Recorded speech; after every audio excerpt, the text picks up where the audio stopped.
Let's be honest, this is a topic people love to whisper about, but rarely have the courage to confront with maturity, dignity, and depth. So let's bring it into the light. Yes, men need sexual intimacy. But before you jump to assumptions, listen carefully.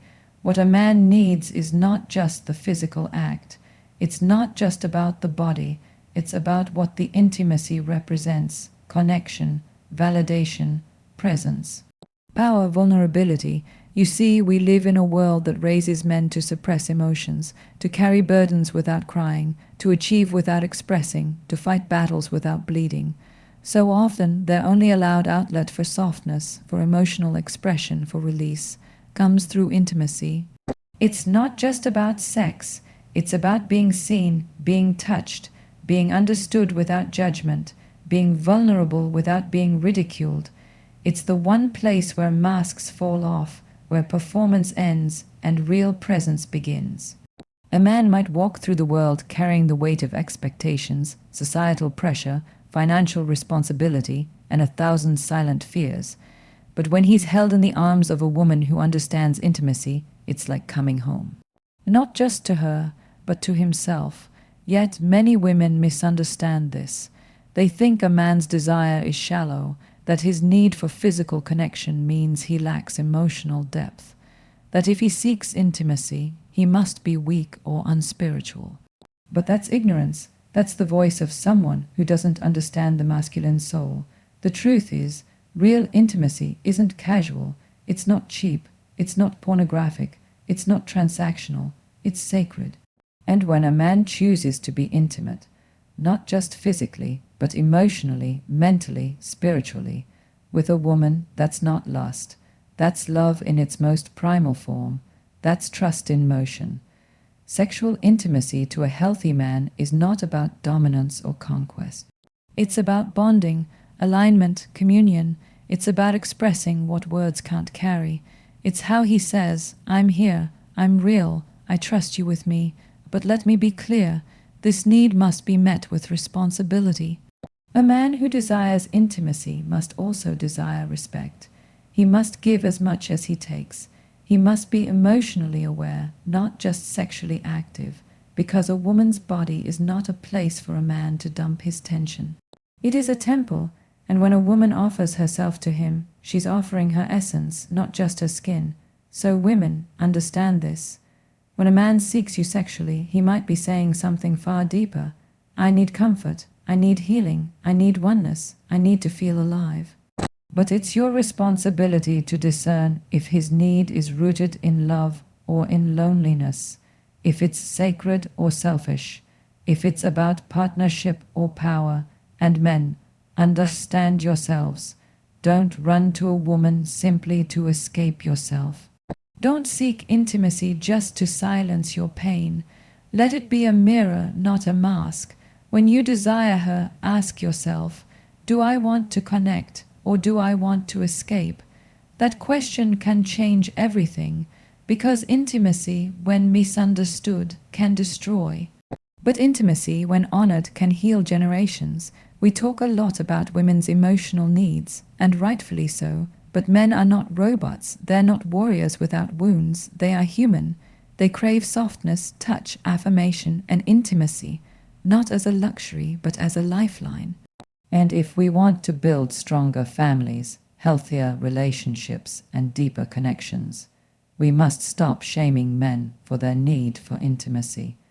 We must teach them how to seek it with maturity, and we must teach women how to receive it with wisdom. Because true intimacy is not about sex, it's about surrender, not just of the body, but of the ego, of the fear, of the walls we build around our hearts. Men need sexual intimacy. Yes, but what they need even more is a world that understands the soul behind that need. Let's build that world together. Men seek intimacy for emotional connection, not just physical release. But the world doesn't teach them how to say that out loud. From a young age, boys are taught to suppress, to toughen up, to distance themselves from their own hearts. They are handed silence as a survival tool and told to wear strength like armor. So it shouldn't surprise anyone when men grow up struggling to articulate their deeper emotional needs. They've been programmed to believe that any sign of vulnerability is weakness, that the only form of closeness they're allowed to express is physical. So what happens? The only space where a man might feel safe enough to truly feel becomes the bedroom, not because that's all he wants, but because it's the only language he's ever been allowed to speak when it comes to emotional closeness. He wasn't taught to cry in front of someone and feel safe. He wasn't taught to admit he's scared or exhausted or tired of being the one who has to hold it all together. But he was taught that a moment of physical intimacy could buy him a little relief, that if he's touched, held, wanted, it means he matters, it means he's accepted, it means he's not alone in the world. The physical is often the gateway to the emotional, not a replacement for it. You see, for a lot of men, sexual intimacy is the only time they feel truly connected to another human being, the only time they can let go. When a man reaches for a woman, it's not always about lust. It's often about longing. He's longing to be seen, to be understood without being interrogated, to be embraced without having to explain why his shoulders feel so heavy. When he lays beside her, it's not just skin he's trying to touch. It's peace. It's the silent prayer, "Don't let me carry this all alone." That's not something most men will say aloud, but their souls say it with every breath, every touch, every unspoken moment. So when the world ridicules or oversimplifies a man's need for intimacy, it robs him of something sacred. It reduces his emotional hunger into stereotypes. It paints him as shallow, as primitive, as selfish. And the sad part is, many men begin to believe that about themselves. They stop reaching out emotionally and settle for transaction over connection. They stop hoping that someone will ever understand the depth of their desire, not just to be touched, but to be known. That is the silent tragedy of masculinity, needing closeness but having no blueprint to ask for it in ways that don't get dismissed or misunderstood. But look deeper and you'll see what's hidden underneath the surface. A man who seeks intimacy is often a man who is tired of being strong all the time. He's not looking to conquer, he's looking to rest. He's not asking to be served, he's asking to be safe. In a moment of real connection, a man sheds his armor. He doesn't need to impress, he doesn't need to achieve, he doesn't need to perform, he simply is. And that's what intimacy truly is, not performance but presence. When a man gives himself to a woman emotionally through physical intimacy, what he's really saying is, "Let me be weak here, let me not pretend tonight, let me stop running." And to the woman who understands this, her role becomes more than just a partner. She becomes his sanctuary, not because she gives him her body, but because she gives him a space to breathe, to soften, to reconnect with the parts of himself that the world told him to hide. That's why intimacy should never be transactional. It should never be used as a bargaining tool or weaponized in relationships, because for a man, it's often the only place he can lay his burdens down, and if that space becomes conditional, manipulative, or cold, he has nowhere else to go. He'll shut down, he'll retreat, not because he doesn't care, but because he doesn't feel safe to care out loud. Men are not stone, they are not machines, they are not sex-driven zombies without hearts or souls. They are human, and like every human, they crave emotional connection. For many men, the act of intimacy is a moment when they can feel emotionally naked, not just physically. It's the time when words fall short, but their need to be accepted and understood remains loud and undeniable. When a man holds a woman close, he's often trying to say what his upbringing didn't allow him to verbalize. "I trust you with the parts of me I don't show the world." That's why it's so dangerous to paint men's need for intimacy as purely physical. It's a shallow lens that ignores a deeper reality. Men are emotional beings, but society doesn't give them the language to express emotion healthily, so they express it through touch. They express it through the act, through nearness, through presence, and yes, sometimes it's clumsy, sometimes it's misunderstood, and sometimes it's confused with craving rather than caring. But the essence remains. What men seek in intimacy is not just release. It's remembrance, a remembrance of who they are beneath the pressure, beneath the fear, beneath the silence. And we can't talk about this without addressing what's broken in the culture. We've hypersexualized men while emotionally starving them. We've told them they must be strong, but criticized them when they seek comfort. We've expected them to chase, but never taught them how to connect. So what's left is a generation of men who feel deeply, but don't know how to show it safely. And when they do, they are often mocked, ignored, or misjudged. But let's flip the script. Let's look at what's possible when intimacy is seen as an emotional bridge, not just a physical act. When a man finds a woman who understands his emotional language, even when he can't speak it fluently, he begins to heal, he opens up, he sheds layers of hardness. He begins to see intimacy not as a moment of relief, but as a moment of rebirth. That's the power of being known, of being accepted fully. It transforms the way a man shows up, not just in the relationship, but in the world. Because a man who is emotionally fulfilled through true intimacy becomes stronger, not weaker. He leads with clarity, he gives with openness, he listens more, loves deeper, protects harder, because he's no longer fighting just to be heard. He's already been heard. He's no longer starving for affection. He's already been nourished. He's no longer performing for approval. He's already been accepted. And that kind of man, he's unstoppable. So what men truly seek in intimacy is a moment of real connection, a place where their walls can come down without punishment, a space where they can bring their confusion, their exhaustion, their hope, and not be judged for it. It's not about what happens under the sheets. It's about what happens in the silence afterward, in the stillness, in the breath that says, "I'm safe here." That is the kind of intimacy men long for, whether they admit it or not. And yes, there are those who chase shallow connection, who use intimacy as a substitute for growth or as an escape from responsibility. But even that behavior often masks deeper wounds. It's a counterfeit version of a real need, and unless men are taught to understand their own emotional depth, they will keep chasing validation through moments that leave them emptier than before. It's not about denying the physical, but elevating the meaning behind it. So let's talk about men, not as predators of pleasure, but as seekers of connection. Let's stop shaming them for needing intimacy and start helping them understand it. Let's teach them to access their hearts, not just their hands.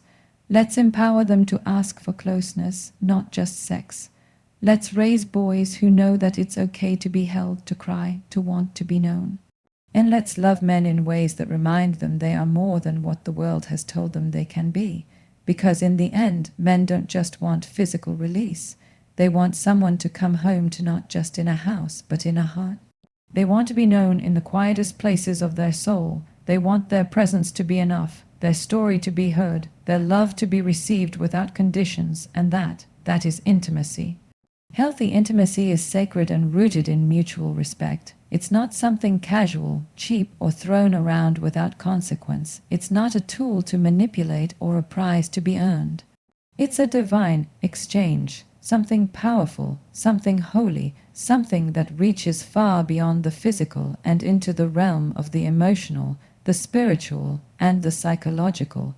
When two people come together in intimacy, it's not just about bodies touching.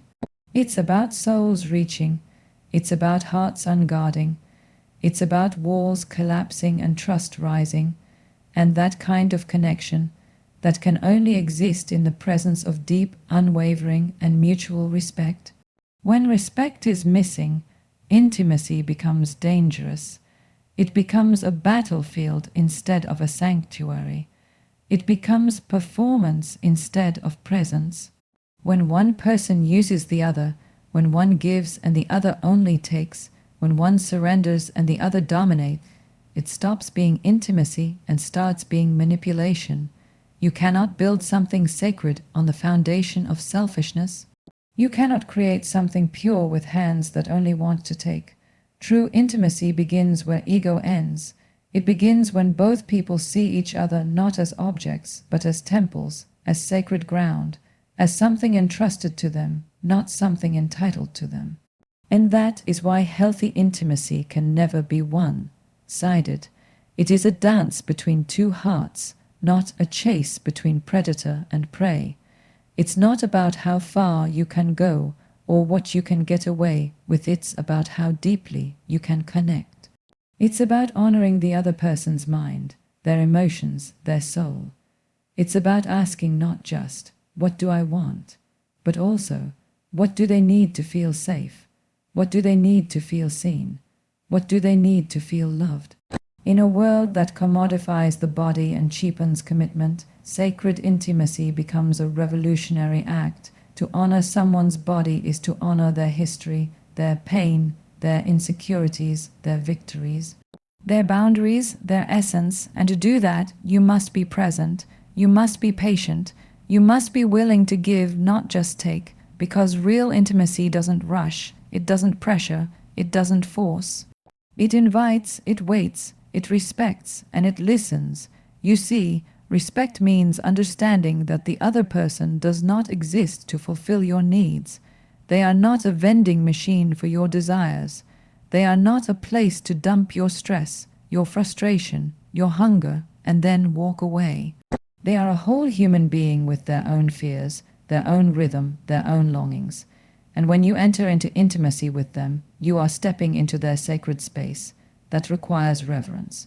That requires honor. That requires maturity. Because healthy intimacy is not about domination. It is not about performance. It is not about how much you can get from the other person. It is about how much of yourself you are willing to give in a way that nourishes rather than depletes. It is about saying with your actions, I see you, I value you, I am here for more than just my own pleasure. I am here to love you in a way that builds you up, not breaks you down. Mutual respect in intimacy looks like communication. It looks like asking questions and actually caring about the answers. It looks like being attentive to body language, to silence, to hesitation. It looks like protecting each other's dignity, even in moments of nakedness. Because being physically exposed does not give anyone the right to emotionally degrade. Respect means creating a space where both people feel emotionally safe, not just physically desired. And yes, the world often confuses lust with intimacy, craving with love, possession with connection, but the soul always knows the difference. You can't fake sacredness, you can't fake mutual respect. You either see the person in front of you as a soul, or you see them as a body. You either enter their space with humility or with entitlement, and that difference makes all the difference. When two people come together in healthy intimacy, there is healing. There is softness, there is surrender, but not the kind of surrender that loses identity. It's the kind that says, I trust you enough to show you who I am without fear. That kind of vulnerability is not weak, it is sacred. And it can only flourish in the soil of mutual respect.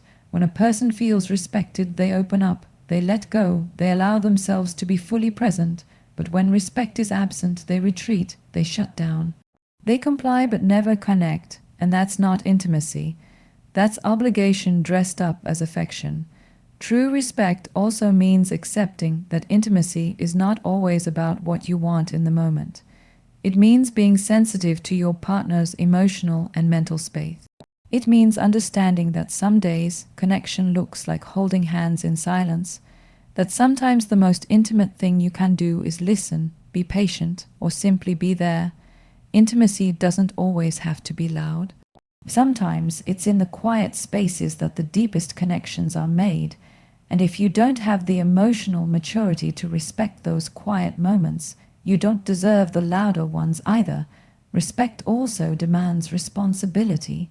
You can't just walk into someone's heart and body, take what you want, and then leave a mess behind. Intimacy is not a playground, it's a sacred bond. You are responsible for what you awaken in someone, for how you leave them, for how you handle their trust, for how you speak to them before, during, and after those sacred moments.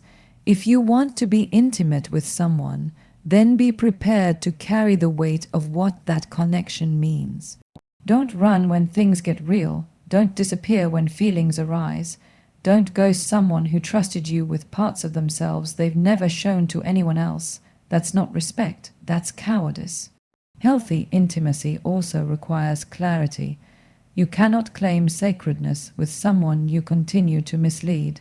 Be honest about your intentions. Be clear about your boundaries.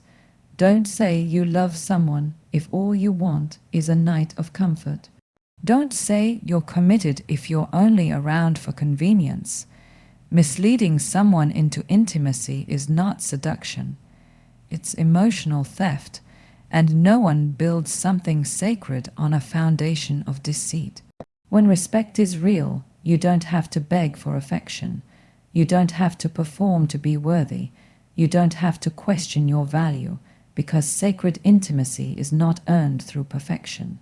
It is built on presence, truth, and safety. It is a space where both people are free to be flawed, to be messy, to be human, and still be met with grace. And let's be clear, intimacy is not just about what happens behind closed doors. It's about how you treat each other when the clothes are on, when the lights are on, when no one is looking. It's about eye contact that says you matter. It's about conversations that go deeper than the surface. It's about building something so emotionally solid that physical closeness becomes a celebration of what's already true, not a substitute for what's missing. So many people are chasing intimacy without ever cultivating respect, and that's why their connections feel hollow. That's why they feel used. That's why their hearts are left aching even after their bodies have been touched. Because without respect, intimacy is a transaction. But with respect, intimacy becomes transformation. It becomes a meeting of minds, hearts, and bodies that honors the full spectrum of human experience. There is nothing weak about craving healthy intimacy. There is nothing foolish about wanting to be touched with care. There is nothing shameful about wanting to be seen, known, and accepted fully. But the path to that kind of connection begins with self-respect and requires giving the same in return. When you respect yourself, you don't give your intimacy to those who treat it lightly. When you respect the other, you don't take more than what is freely and wholeheartedly offered. So if you want healthy intimacy, become a person who understands the weight of it. Become someone who values presence over pleasure, connection over conquest, honor over urgency. Become someone who protects hearts, not just touches bodies. Because at the end of the day, real intimacy is not about what happens between the sheets. It's about what's built between the souls, and that kind of intimacy. It changes everything, because it is sacred, and it is only possible through mutual respect. Men's emotional needs are valid and must be acknowledged, not dismissed, not minimized, not mocked-acknowledged. Because beneath every strong man is still a human heart that beats, that feels, that breaks, that longs to be understood. Society has built a wall around men, painting them as stoic providers, protectors, leaders, roles that carry weight, responsibility, and pressure. But where is the space for them to lay that burden down? Where is the room for their vulnerability, their softness, their quiet ache to be seen beyond what they can do or provide? Too often, men are asked to show up for everyone else while silently suffocating under the expectation to never need anything in return. The truth is, men crave emotional intimacy just as deeply as women do. They want to be heard without judgment, held without conditions, respected without performance. But for far too long, the culture has conditioned them to suppress these needs. They are told to man up, to stop being sensitive, to deal with it, and so they retreat inward, they armor up, they become experts at appearing fine while privately unraveling. It's not because they don't feel it, because they've learned that feeling makes them less desirable, less manly, less worthy in the eyes of a world that celebrates emotional numbness over authenticity. We cannot keep ignoring the emotional world of men and then wonder why they shut down, lash out, or drift away. You cannot punish someone for being emotionally unavailable when the environment you gave them never made space for them to be emotionally safe. A man's emotional world is just as complex, just as layered, just as in need of attention as anyone else's.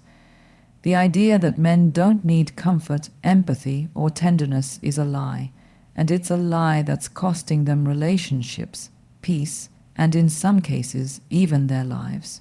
Men feel deeply, they grieve deeply, they love deeply, they internalize disappointment, they remember rejection, they carry failure like a stone in their chest, but because so many of them are taught to cope in silence, they turn to substitutes. Some bury themselves in work, in sex, in achievement.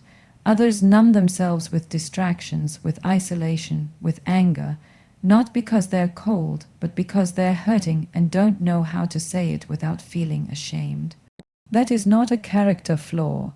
That is a society that has failed to teach men that their emotional needs are not only normal, they are necessary. Validation is not about weakness, it's about truth. And the truth is, every man wants to be seen. Not just for what he does, but for who he is when no one is watching. Every man wants to know that it's okay to be tired, to not have all the answers, to cry, to admit that he's struggling. Every man wants to be loved not just for his strength, but also for his wounds. Not just for his accomplishments, but for his efforts. Not just for what he gives, but for who he is. And that's why relationships suffer when a man's emotional needs are ignored.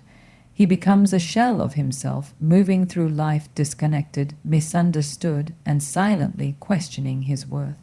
When a man feels like he can't speak, he stops trying. When he feels like he's only valued for what he provides, he feels used.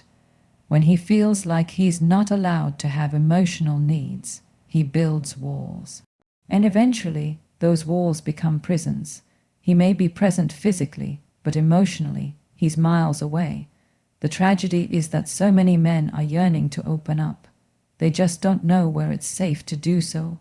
They don't want to be fixed. They want to be heard. They don't want to be controlled. They want to be understood.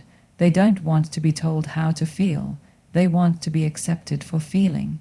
If more people truly listened to the emotional heart of a man, they'd realize how tender, how devoted, how deeply loving and loyal that heart really is. But that kind of connection only happens when we stop expecting men to always be strong and start inviting them to be whole. It's time we normalize emotional intelligence for men. It's time we tell boys from a young age that their tears are not shameful, that their feelings are not inconvenient, that their sensitivity is not a weakness. The world doesn't need more emotionally shut down men. It needs men who can lead with both courage and compassion, men who are grounded enough to be vulnerable, men who don't hide from their emotions but know how to navigate them. That's not softness, that's power. That's the kind of strength that builds lasting relationships, raises emotionally healthy children, and transforms communities. To the men who have been told to suppress, to hide, to tough it out, hear this: your emotional needs matter. Your longing to be nurtured matters. Your desire for connection, for gentleness, for affirmation. It all matters. You are not a machine. You are not just a provider. You are not just a protector. You are a soul that craves to be held, to be known, to be cared for. And there is no shame in that. In fact, there is incredible beauty in it. You don't have to pretend you're okay when you're not. You don't have to carry everything alone. You don't have to mask your loneliness with laughter or hide your sadness behind silence. You are allowed to say, I need help. You are allowed to admit, I'm scared. You are allowed to say, I don't feel enough. Those admissions do not make you weak. They make you real, and real men are not the ones who pretend. They are the ones who show up, heart and all. And for anyone in a relationship with a man, hear this. Loving a man means making room for his emotional world, not just his physical presence. It means asking how he's really doing and being patient enough to hear the answer. It means not punishing him for being human. It means praising him not just when he wins, but when he tries. It means holding him with words, with tone, with attention. It means giving him the space to breathe, to release, to feel, without turning those moments into a reflection of his masculinity. Emotional connection is not just a feminine need, it's a human one. Men are no exception. In fact, the more emotionally isolated a man is, the more likely he is to struggle in silence. The solution is not to shame him into silence. It's to create spaces where he can speak and be supported. Let us stop waiting for men to break down before we start listening. Let us stop requiring them to prove their worth before we validate their pain. Let us stop treating their emotions like liabilities and start treating them like the sacred parts of them they truly are. Because when a man feels emotionally safe, he rises, he softens, he connects, he builds. He loves with a kind of depth and devotion that can only come from being truly seen. But when that emotional need is denied, something sacred dies inside him. And no amount of success, sex, or surface-level praise can revive it. What brings him back to life is connection. What heals him is empathy. What strengthens him is knowing that who he is, not just what he does, is deeply valued. We need to start honoring the emotional lives of men with the same care we expect them to show us. We need to recognize that silence is not strength and tears are not weakness. We need to create relationships where both partners are allowed to show up fully, where emotional reciprocity is not just appreciated but expected, because love without understanding is incomplete. And intimacy without emotional presence is just proximity, not partnership. So let's teach our sons that their emotions are valid. Let's tell our brothers, fathers, husbands, and friends that we see them, not just the roles they play, but the hearts they carry. Let's give the men in our lives the permission to be whole. Not half, not hardened, whole, because their emotional needs matter. And it's time we all started treating them that way. True intimacy begins with self-awareness. It doesn't start with candlelight dinners or passionate nights. It doesn't begin in the comfort of someone else's arms. It starts in the quiet space where a person meets themselves, face to face, with honesty, humility, and the willingness to understand who they truly are beneath the layers of pretense and performance. Before you can offer someone your heart, you must first know what condition it's in. Before you can give love that is real, you must confront the falsehoods you've carried about love, worth, and identity. There's a dangerous illusion that intimacy is purely a physical act, or even just an emotional bond shared between two people. But the truth is, it goes deeper. It's about being seen and allowing yourself to be seen, not just by another, but first and foremost by yourself. You cannot share what you have not yet owned. You cannot be fully known by someone else if you are still hiding from yourself. Self-awareness is the doorway to sacred connection. It's the act of standing still long enough to ask, why do I crave this? Why do I fear that? What am I trying to protect? What am I still healing from? Because when you don't know the answers to these questions, you move through intimacy unconsciously. You mistake validation for affection. You confuse attention for love. You use others to fill voids that were never theirs to fill. And in doing so, you hurt yourself and often hurt others along the way. There are many people who run into relationships not because they are ready to give love, but because they are desperate to escape their own inner emptiness. But true intimacy isn't about escape, it's about embodiment. Being present with yourself as you are, with all your fears and flaws, and refusing to shame yourself for being human. Because when you are at peace with who you are, you stop demanding from others what you haven't yet given yourself. How can you expect someone else to understand you if you haven't taken the time to understand yourself? How can you demand honesty in love when you are still lying to yourself about what you truly need? How can you build a deep connection when you're building on unhealed wounds and unrealistic expectations? Intimacy becomes toxic when it is pursued without self-awareness, because without it, intimacy becomes dependency. It becomes a performance. It becomes a game of hiding pain behind passion. When you become self-aware, you begin to recognize your own patterns. You start seeing how your past shaped your needs. You identify the triggers that make you shut down or lash out. You start owning your part in your own suffering. You stop blaming everyone else for what you refuse to face within, and that is where the transformation begins. That is where true intimacy starts to take root, not in being perfect, but in being present with your truth.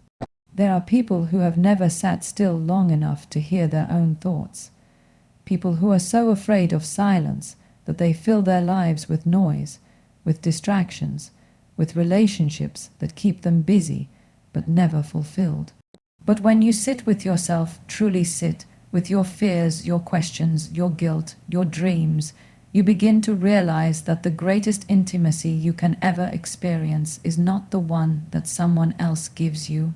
It's the one you cultivate with your own soul. That's the kind of intimacy that cannot be broken when someone leaves, that cannot be shaken by rejection, that cannot be ruined by unmet expectations, because it is rooted in truth, in clarity, in knowing who you are, what you need, what you deserve, and what you will no longer tolerate in the name of love. That is the kind of self-awareness that doesn't just improve your relationships, it protects them. Because you're no longer projecting your pain onto people. You're no longer expecting someone else to heal what only you can.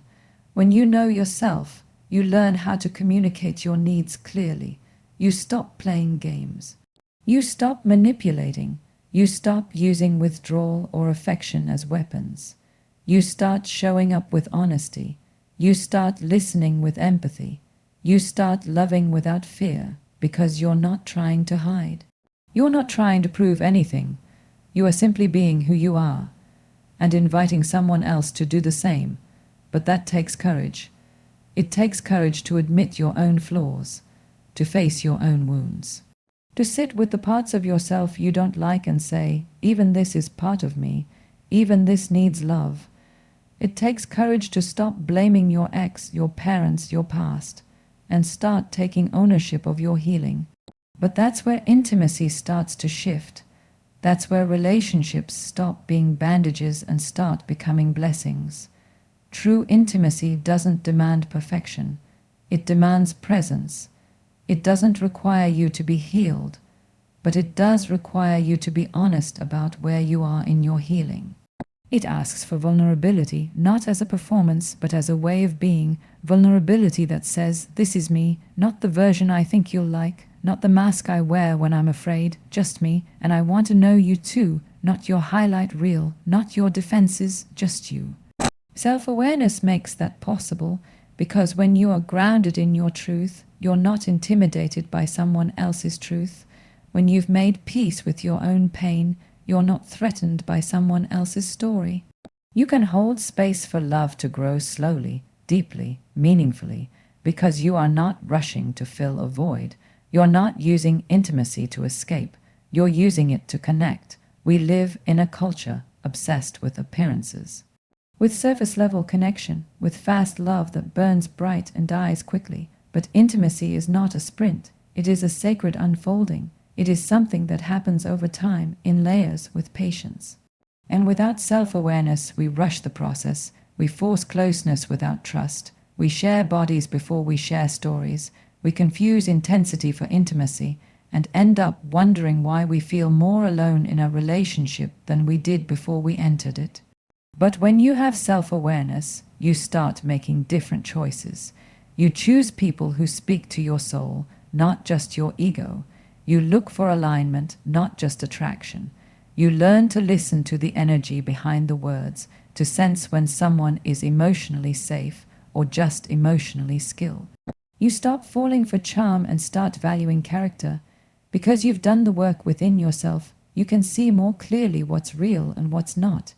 You stop running from red flags because you've stopped running from your own patterns. You recognize when your trauma is talking and choose to pause instead of repeat the cycle. You learn to apologize. You learn to forgive. You learn to walk away when your peace is being compromised. And in doing so, you create a space within yourself where love can thrive, not just survive. True intimacy cannot be built on denial. It cannot be nurtured in a space where one or both people are strangers to themselves. You can't fake closeness. You can't skip the inner work. If you do, the relationship becomes a house built on sand, fragile, unstable, constantly in need of outside reinforcement. But when you know yourself, you bring stability into the relationship. You bring depth. You bring intentionality. And that is what sustains love. Not the highs, not the chemistry, but the commitment to stay honest with yourself and with each other. It's easy to crave connection. It's harder to do the work that connection demands. But nothing beautiful is ever built without a foundation. And self-awareness is that foundation, not just for relationships, but for everything meaningful in life. Because the more you understand yourself, the more you understand the world. The more compassion you have for your own journey, the more compassion you extend to others. This is the real work, the internal, often invisible, often uncomfortable journey into your own soul. But it's worth it. Because when you know yourself, you stop settling, you stop shrinking, you stop pretending, you start living with clarity, with purpose, with love that's rooted, not reactive. Love that heals instead of harms. Love that gives instead of takes. Love that is built on truth.